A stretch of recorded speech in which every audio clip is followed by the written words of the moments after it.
샤랄라한 DJ 샤디와 함께하는 달콤한 시간. 안녕하세요. 샤디입니다. 오늘 들려드릴 작품은 제 채널 초창기에 낭독드렸던 오스카 와일드의 행복한 왕자입니다. 들어주셨던 분들도 계실 텐데요. 요청 주셨던 분들이 계셔서 다시 재낭독 드립니다. 저는 이러한 단편소설이 좋더라고요. 짧지만 강렬한 여운을 주어서 한동안 생각나는 감동적인 작품들이요. 구독자분들도 좋아해 주셨으면 좋겠습니다. 이 소설은 리베르 출판사의 중고생이 꼭 읽어야 할 세계 단편소설 40에 수록되어 있는데요. 제가 중고생은 아니지만 제가 좋아하는 작품들이 이 도서에 많이 수록되어 있었어요. 이 책에서 여러 작품을 소개해 드릴 예정입니다. 제가 좋아하는 작품들을 한 번에 볼 수 있어 정말 깔끔하고 좋았어요. 물론 중고생 분들이 보면 도움되는 부분들이 많이 실려 있었어요.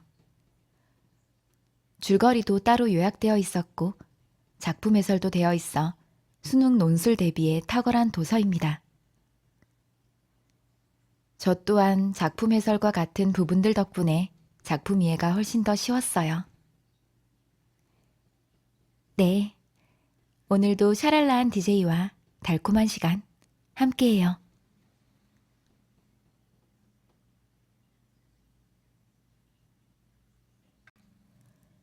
어느 도시에 높고 둥근 기둥 위에 행복한 왕자의 동상이 우뚝 솟아 있었다.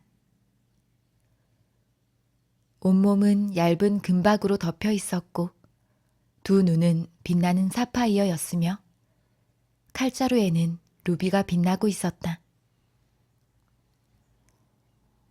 동상을 보는 사람들은 누구라도 감탄하지 않을 수 없었다. 마치 바람개비 새처럼 아름답구나. 시의회의 의원 한 사람은 예술적인 취향을 드러내 보이려고 일부러 이런 표현을 쓰기도 했다. 그러나 실용적이지 못한 사람이라는 비난을 들을까 두려워 이렇게 한마디 덧붙였다. 물론 그렇게 쓸모 있는 것은 아니지만. 어린아이들이 떼를 써대면 분별력 있는 어머니들은 이렇게 말하기도 했다. 너는 왜 저 왕자님을 본받지 못하는 거지? 행복한 왕자는 욕심을 부리거나 우는 일 같은 건 꿈도 꾸지 않는단다. 시리에 빠진 어떤 사나이는 이 멋진 동상을 바라보며 이렇게 중얼거렸다. 나 아닌 누군가라도 저렇게 행복하다니 좋은 일이야. 주황색 외투와 깨끗한 턱바지를 댄 고아원의 어린이들은 성당에서 나오며 말했다. 야, 정말 천사님 같아. 너희가 그런 걸 어떻게 알지? 너희는 천사를 본 적이 없을 텐데 말이야. 수학 선생이 아이들에게 물었다. 꿈속에서 천사님을 보는걸요. 아이들이 대답했다. 그 수학 선생은 어린아이들의 꿈 같은 것은 믿지 않았기 때문에 얼굴을 찌푸리며 싸늘한 표정을 지었다.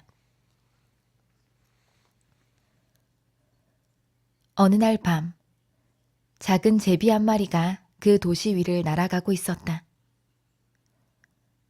친구들은 이미 6주 전에 이집트로 모두 날아가 버렸지만 이 제비는 아름다운 갈대와 사랑을 하느라 혼자 뒤에 남게 된 것이었다.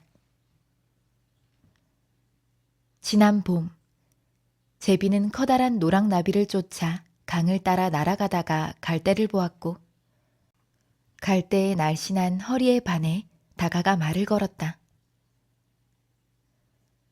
제비는 마음속 생각을 당장 말하지 않고는 견디지 못하는 성격이었다. 당신을 사랑해도 될까요? 그러자 갈대가 가만히 머리를 숙이며 제비에게 인사했다. 제비는 갈대의 주위를 빙빙 돌면서 자신의 날개로 강의 수면을 스쳐 잔잔한 은빛 물결을 일으켰다. 제비는 여름 내내 갈대 곁에서 사랑을 속삭였다. 고참, 별나단 말이야. 갈대는 가난한 데다 친척이 너무 많아서 귀찮을 텐데. 다른 제비들은 옆에서 수군거리곤 했다. 사실 그 강은 갈대로 온통 무성했다. 그러는 사이 어느새 가을이 돌아와 제비들은 모두 날아가 버렸다. 친구들이 모두 날아가고 혼자 남게 되자 제비는 어쩐지 쓸쓸해졌고 그렇게 사랑했던 갈대에게도 실증이 나기 시작했다. 그녀는 말을 전혀 하지 않아. 어쩌면 바람둥이인지도 몰라. 항상 바람이란 녀석하고만 시시덕거리고 있으니까 말이야.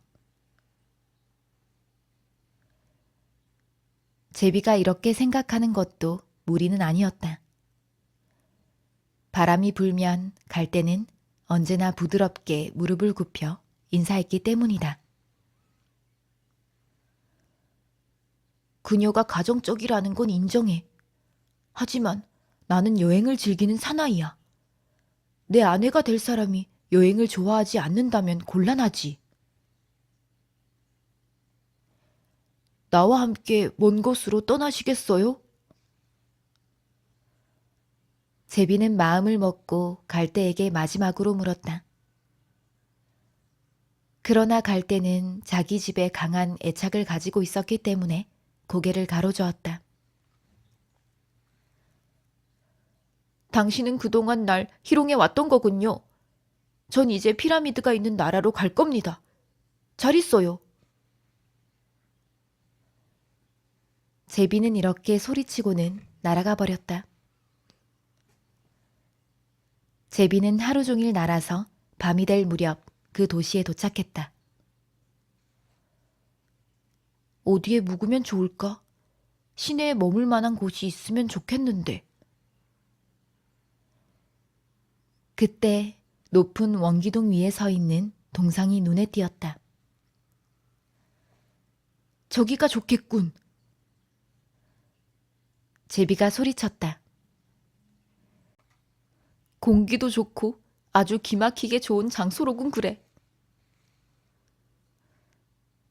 그렇게 해서 제비는 행복한 앙자의 두 발 사이에 내려앉았다. 황금으로 꾸민 침실에서 자게 됐는걸.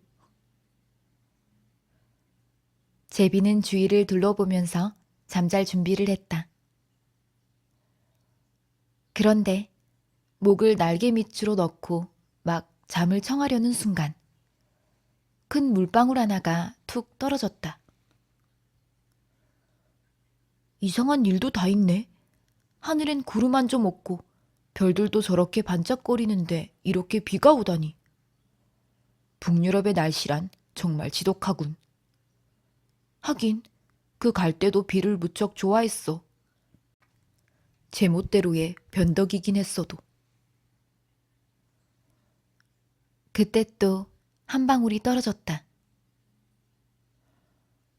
이렇게 비도 피할 수 없다면 이따위 동상은 도대체 뭘 하려고 만든 거야. 이거 어디 괜찮은 굴뚝이라도 찾아봐야겠는걸. 제비는 다른 곳을 찾아 날아가기로 마음먹었다. 그러나 제비가 날개를 펴기도 전에 물방울이 또 떨어졌다. 제비는 위를 쳐다보았다. 제비의 눈에 비친 것은 과연 제비는 무엇을 봤을까? 행복한 왕자의 두 눈에 눈물이 가득 고여 있었고 왕자의 황금빛 두보를 따라 눈물이 흘러내리고 있었다. 달빛을 받은 그 아름다운 얼굴을 바라보자 제비는 어쩐지 왕자가 무척 가엾어졌다. 당신은 누구신가요? 제비가 물었다. 나는 행복한 왕자란다. 제비가 다시 이렇게 물었다. 그런데 왜 울고 있는 거죠? 흠뻑 젖었잖아요. 내가 살아서 마음을 가지고 있었을 때에는 눈물이 무엇인지도 몰랐단다. 슬픔이라고는 없는 안락한 궁전에서 살았으니까 말이야. 낮에는 정원에서 친구들과 함께 놀고 밤이면 큰 홀에서 앞장서서 춤을 추었어. 정원은 높은 성벽으로 둘러져 있었는데 그 너머에 무엇이 있는지에 대해서는 전혀 생각해 본 적이 없었단다. 내 주위에 있는 것으로도 충분히 아름다웠기 때문이지. 궁전에서 일하는 사람은 모두 나를 행복한 왕자라고 불렀지. 만약 즐거움이 행복이라면 난 분명 행복했어. 어쨌든 난 행복하게 살았고 또 그렇게 죽었단다. 내가 죽자 신하들은 나를 여기 이렇게 높은 곳에 세워주었지. 덕분에 난 이 도시의 온갖 보기 싫은 것, 슬픈 일을 빠짐없이 볼 수 있게 됐지. 그래서 심장이 나부로 만들어졌는데도 불구하고 난 내가 본 것들 때문에 울지 않고는 견딜 수가 없어. 행복한 왕자가 대답했다. 그럼 이 양반이 전부 순금으로 만들어진 게 아니란 얘기군. 제비는 중얼거렸다. 그러나 예의 바른 제비는 차마 이런 얘기를 대놓고 하지 않았다. 저 멀리 말이야. 왕자는 낮게 울리는 목소리로 얘기를 계속했다.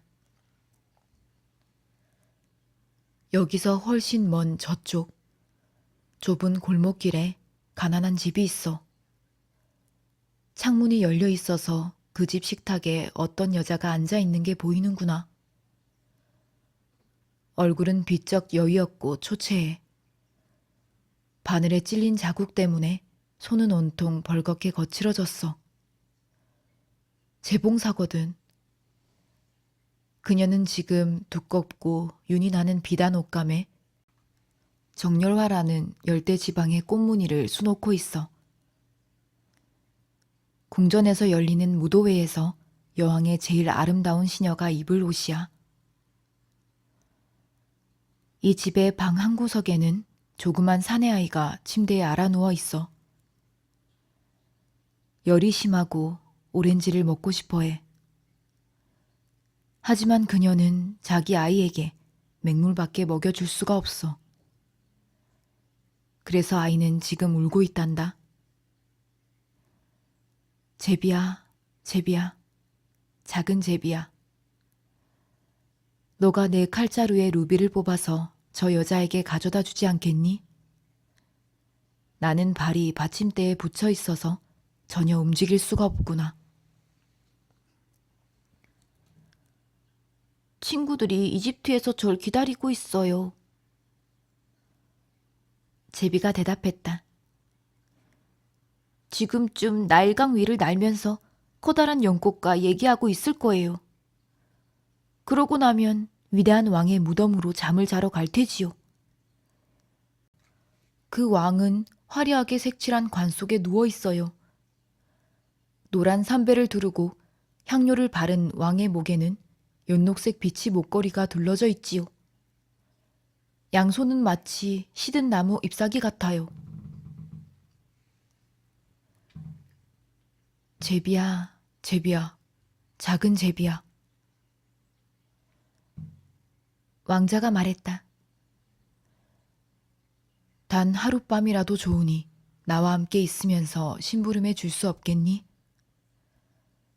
저 어린아이는 이제 목이 타서 더 이상 견딜 수 없을 지경이야. 아이의 어머니가 애타는 모습을 차마 지켜볼 수가 없구나. 제비는 대답했다. 전 아이들을 좋아하지 않아요. 지난 여름에는 제가 강가에 앉아 있는데 버릇없는 사내아이 두 녀석이 오더군요. 물방앗 간 아들들이었는데 이 녀석들은 늘 제게 돌을 던져요. 물론 절 맞추지는 못했지요. 우리 제비들이 그렇게 어설프지는 않아요. 게다가 우리 집안은 대대로 몸이 날쌘 것으로 유명하거든요. 그래도 어쨌든 녀석들이 그 바보 같은 짓을 한 건 사실이에요. 제비는 막상 말을 그렇게 하기는 했지만 슬픈 얼굴을 하고 있는 왕자를 보니 측은한 마음이 생겼다. 여긴 너무 춥네요. 하지만 하룻밤 왕자님과 같이 있으면서 심부름을 할게요. 고맙다, 작은 제비야. 왕자는 말했다. 그래서 제비는 왕자의 칼자루에서 커다란 루비를 뽑아내 그것을 부리에 물고 도시의 지붕 위로 날아갔다. 제비는 하얀 대리석으로 천사들의 모습이 새겨진 성당의 탑을 지나갔다. 궁전 옆을 지나면서 무도회의 음악 소리를 들었다. 어떤 아름다운 소녀가 연인과 함께 테라스에 나와 있었다. 그 연인이 소녀에게 이렇게 속삭였다.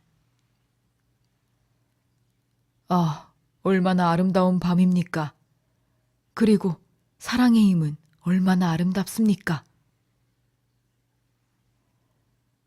제 드레스가 궁중 무도회가 열릴 때까지 다 완성되면 좋겠는데. 소녀는 애인의 말에 이렇게 대꾸했다. 전 그 옷에다 정렬한 무늬를 수놓아 달라고 얘기했답니다. 하지만 재봉사들은 어찌나 게으른지요. 제비는 강을 건너가면서 배의 돛대에 달아놓은 등불을 보았다. 유태인 거리를 지날 때는 늙은 유태인들이 가격을 흥정해 물건을 거래하고 구리 저울로 달아서 돈을 나누어 갖는 것도 보았다. 드디어 제비가 그 가난한 집에 이르러 안을 들여다보았다. 아이는 열 때문에 괴로운지 침대 위에서 뒤척이고 있었고 아이의 어머니는 피곤한 탓에 잠들어 있었다. 제비는 창문을 통해 안으로 날아들어가 루비를 아이 어머니의 골무 옆에 떨어뜨렸다. 그러고 나서는 조용히 침대 주위를 날면서 아이의 이마를 날개로 부채질해 주었다.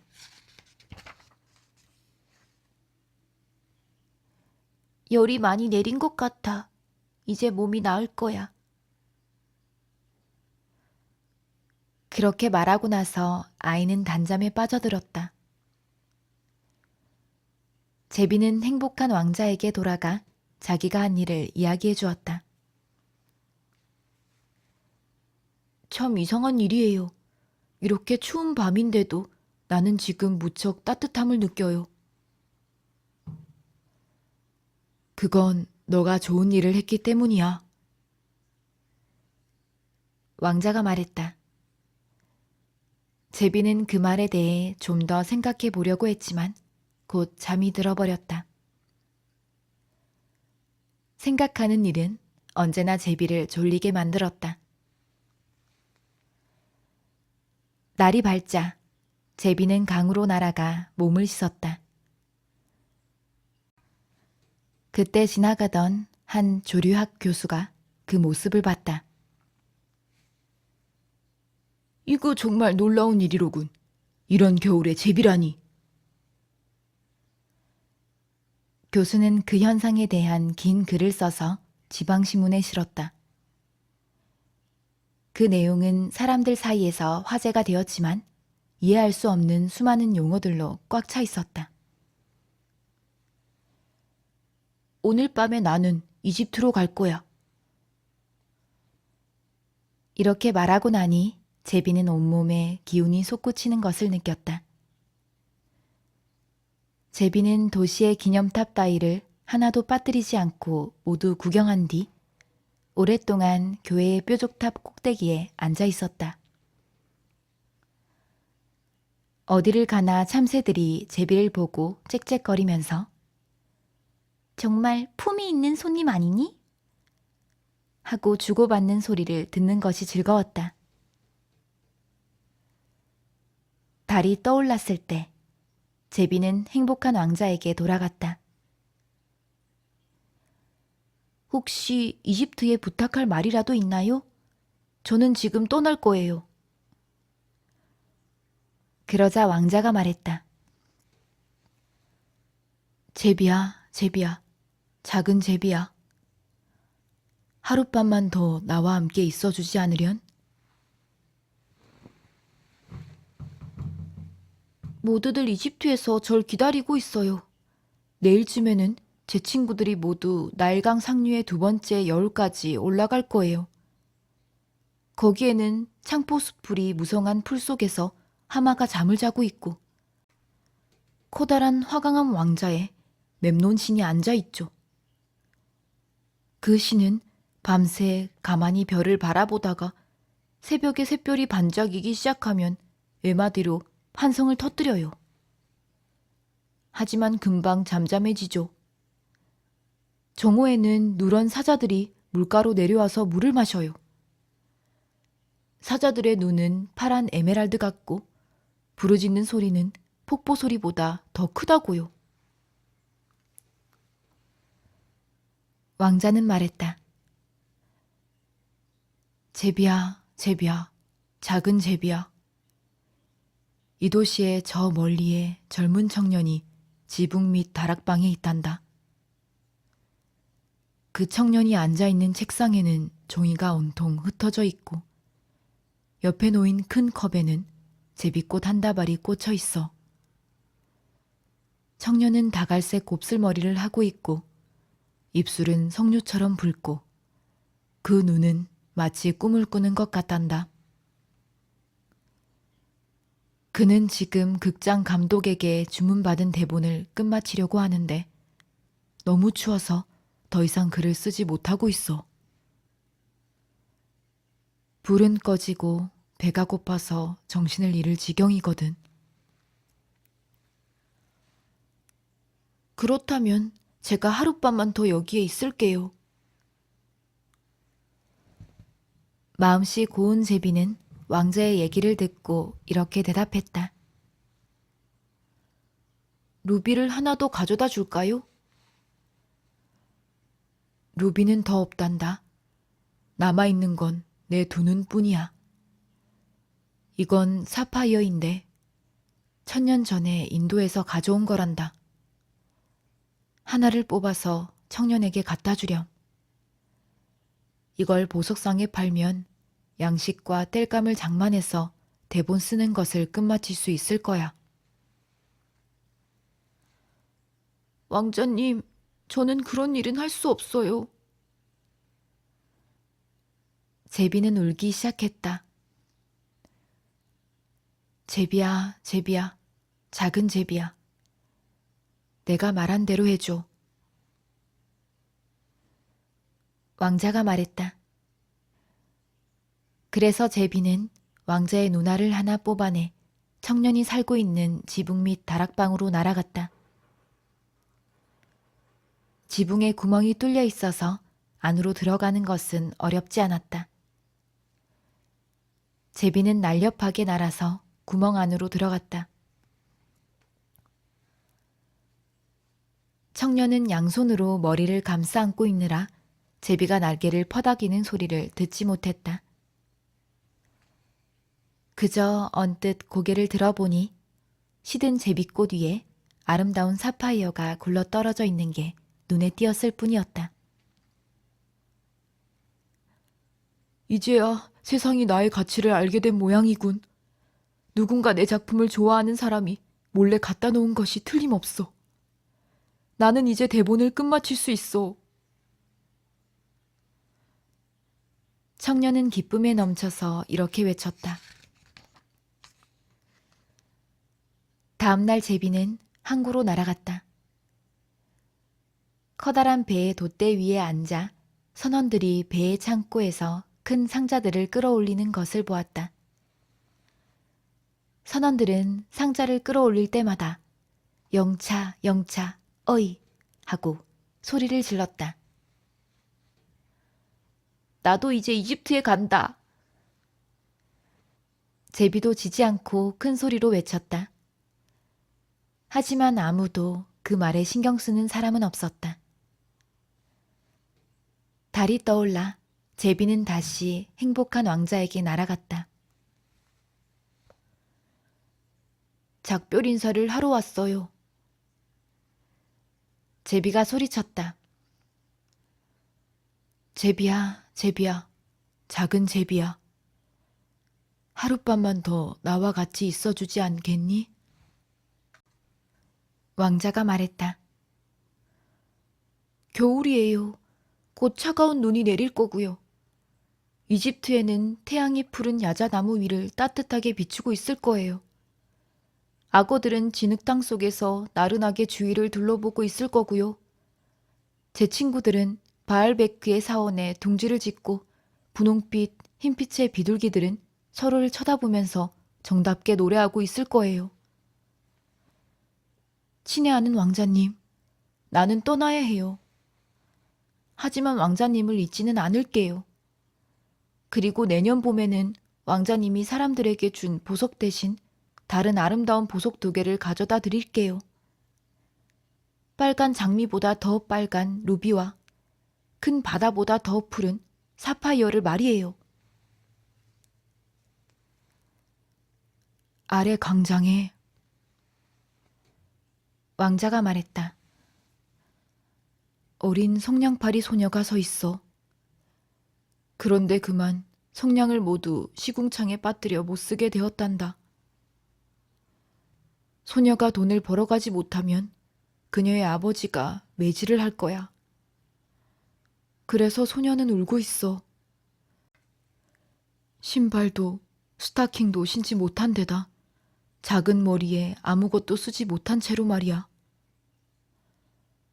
부탁이니 내 다른 눈을 뽑아서 소녀에게 가져다 주렴. 그럼 소녀의 아버지가 소녀를 때리지 않을 거야. 하룻밤만 더 왕자님 곁에 있을게요. 제비가 말했다. 하지만 전 왕자님의 눈을 뽑을 수 없어요. 그러면 왕자님은 전혀 볼 수가 없잖아요. 제비야, 제비야, 작은 제비야. 내가 하라는 대로 하렴. 그래서 제비는 왕자의 다른 눈을 뽑아서 쏜살같이 광장으로 날아 내려갔다. 제비는 성냥팔이 소녀의 옆으로 급강하하면서 소녀의 손바닥 안에 보석을 살짝 밀어 넣었다. 너무 예쁜 유리 보석이네. 하고 어린 소녀가 소리쳤다. 소녀는 기뻐 웃으면서 집으로 달려갔다. 제비는 왕자에게로 돌아와 말했다. 왕자님은 이제 아무것도 보지 못해요. 그래서 이제부터는 제가 왕자님 곁에 머물 거예요. 안 돼. 너는 이집트로 떠나야 해. 가엾은 왕자가 말했다. 전 항상 왕자님 곁에 있을 거예요. 그렇게 말하고 나서 제비는 왕자의 발치에서 잠을 잤다. 그 다음 날 하루 종일 제비는 왕자의 어깨 위에 앉아 낯선 땅에서 보았던 것에 대해 왕자에게 이야기해 주었다. 나일강 강가에서 길게 줄지어서 부리로 금붕어를 잡는 따오기 이야기이며 사막에 살면서 모든 것을 다 아는 스핑크스 이야기, 호박으로 만든 구슬을 들고 낙타 옆에서 천천히 걷는 상인의 이야기. 큰 수정을 숭배하고 흑단처럼 검은 달에 있는 산의 왕에 대한 이야기. 야자수 속에서 잠자고 벌꿀 과자를 먹여주며 20명의 승려를 데리고 있는 커다란 푸른뱀 이야기와 크고 평평한 나뭇잎을 타고 호수를 건너 항해에서 나비와 전쟁을 하는 난쟁이들의 이야기를 들려주었다. 사랑스러운 귀여운 제비야.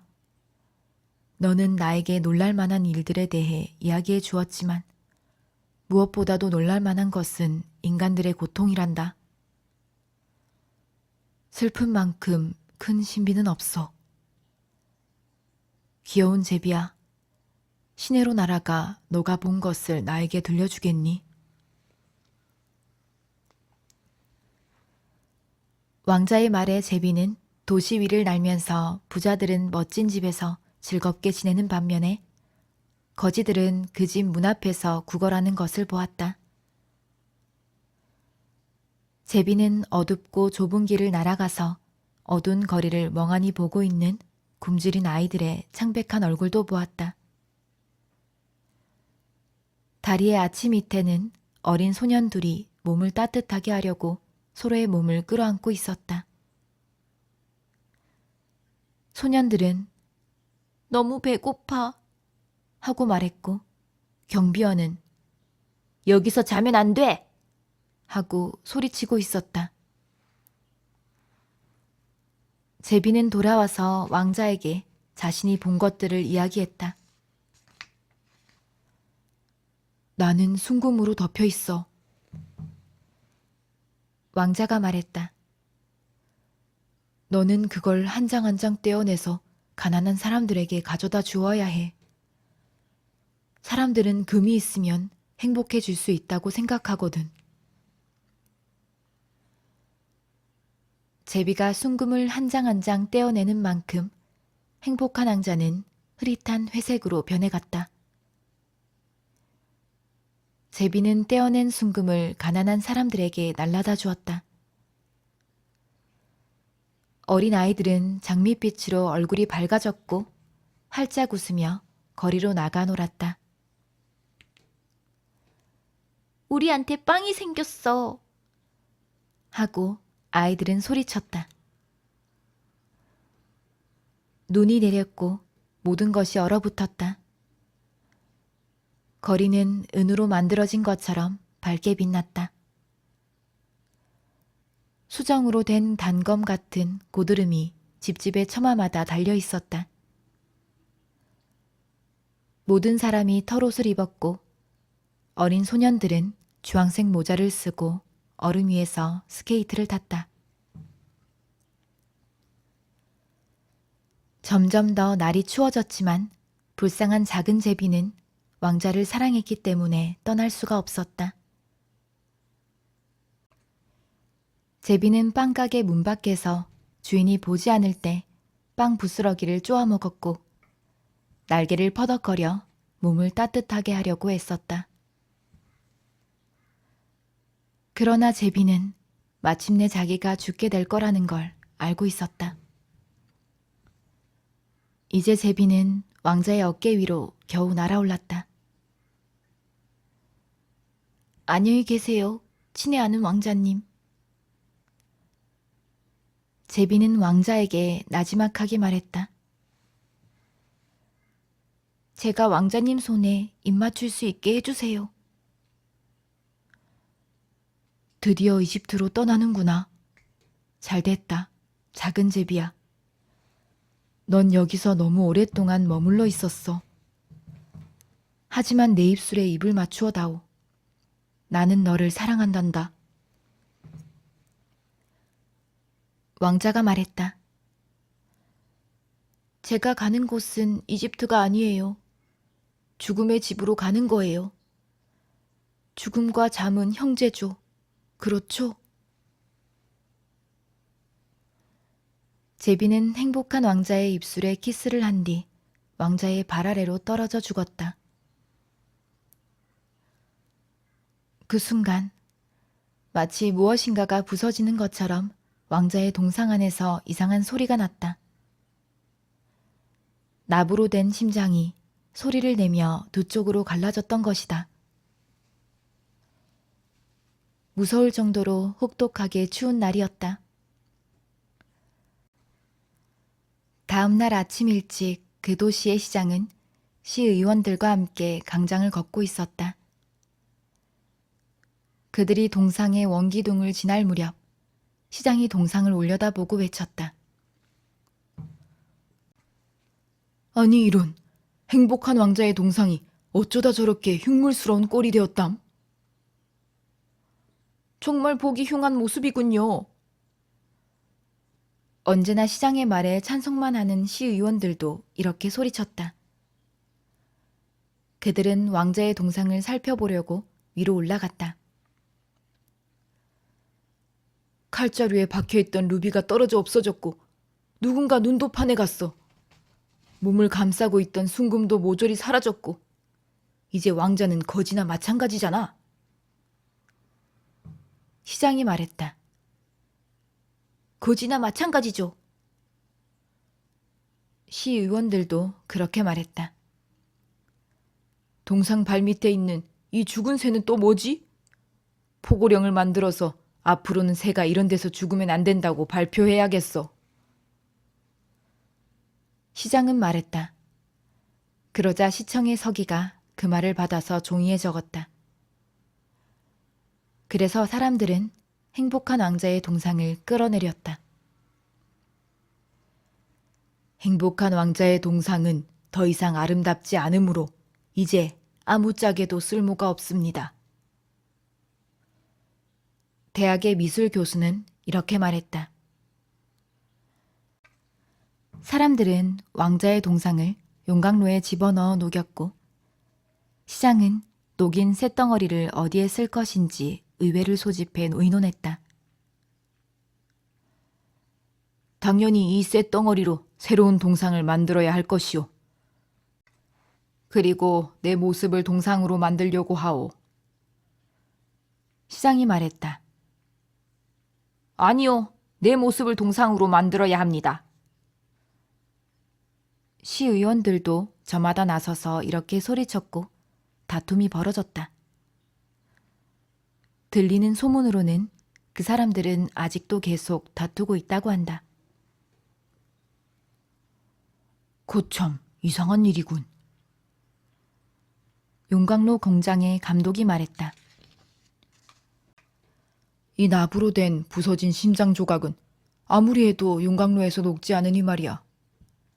이건 그냥 버려야겠군. 그래서 사람들은 그것을 죽은 제비가 버려진 쓰레기 더미 위에 버렸다. 하느님이 한 천사에게 이렇게 명령했다. 그 도시에서 가장 소중한 것 2가지를 이곳으로 가져오너라. 천사는 나부로 만들어진 심장과 죽은 제비를 하느님에게 가져갔다. 그러자 하느님이 말했다. 아주 잘 골랐구나.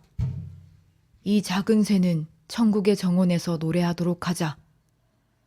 그리고 행복한 왕자는 내 황금의 도시에서 영원히 내 이름을 찬양하도록 할지어다.